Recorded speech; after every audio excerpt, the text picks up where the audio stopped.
अस्सलाम वालेकुम। आज हम एक ऐसे दरिया की कहानी सुनेंगे जो सिर्फ पानी का एक बहाव नहीं, बल्कि तहजीबों का गहवारा, तारीख का अमीन और सकाफतों का संगम है। ये है दरियाए सिंध, जिसे कदीम जमाने में सिंधु नबी के नाम से पुकारा जाता था। दरियाए सिंध दुनिया के चंद कदीम तरीन और तवील तरीन दरियाओं में से एक है। ये हिमालय के बुलंदो बाला पहाड़ों, खास तौर पर तिब्बत में वाक़े कैलाश पर्वत से निकलता है और हजारों मील का सफर तय करता हुआ बहीरा अरब में जा गिरता है। इसका संस्कृत नाम सिंधु था, जिसका मतलब है समुंदर या बड़ा दरिया। असी सिंधु से हिंदू और फिर इंडिया जैसे अल्फाज ने जन्म लिया, जो इस खित्ते की पहचान बन गए। ये दरिया सिर्फ जोग्राफियाई हदूद को नहीं मिलाता, बल्कि ये माजी और हाल को भी जोड़ता है। आज से तकरीबन 5000 साल पहले इसी दरियाए सिंध के किनारे एक अजीम शान तहजीब ने जन्म लिया, जिसे वादी सिंध की तहजीब या हड़प्पा तहजीब के नाम से जाना जाता है। ये दुनिया की कदीम तरीन तहजीब थी। मोहनजो-दाड़ो और हड़प्पा जैसे शहर इस तहजीब के रोशन सितारे थे। इनकी मंसूबाबंदी आज भी हैरान कुन है। पक्की ईंटों से बनी इमारतें और बेहतरीन निकासी आब का निज़ाम इस कदीम शहरी जिंदगी का खासा था। यहाँ के लोग ज़राअत में माहिर थे। वो गंदम, जौ और कपास की काश्त करते थे। They were expert in agriculture. उनके दूर दराज तहजीबों से तिजारती ताल्लुकात कायम थे।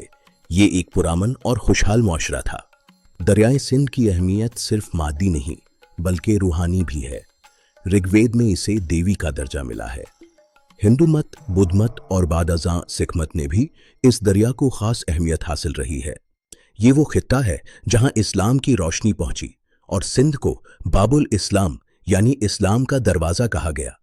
मुख्तलिफ अदवार में आने वाले सूफियाए किराम ने इस खित्ते की सकाफत को मज़ीद रंगीन बना दिया। दरियाए सिंध ने न सिर्फ ज़ुबानों को मुतासर किया, बल्कि इस खित्ते की शिनाख्त को भी नई जहतें दी।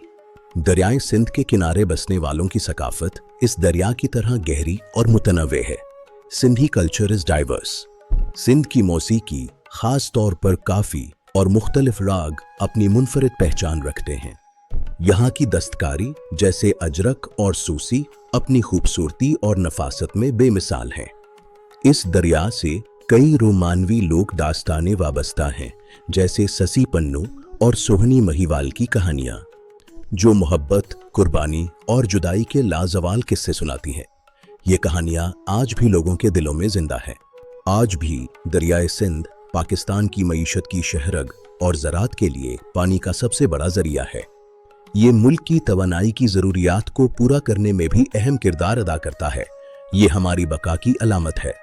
इस दरिया पर बने डैम्स और बैराज न सिर्फ फसलों को सैराब करते हैं, बल्कि बिजली भी फराहम करते हैं।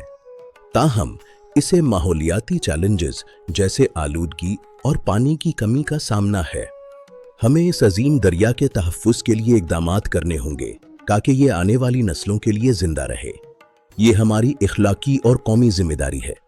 दरियाए सिंध हमारी तारीख़, सकाफ़त और बका की अलामत है। इसका तहफ़्फ़ुज़ दरअसल हमारा अपना तहफ़्फ़ुज़ है। आपका बहुत शुक्रिया। अल्लाह हाफ़िज़। इस तारीख़ी सफ़र में हमारे साथ रहने का शुक्रिया।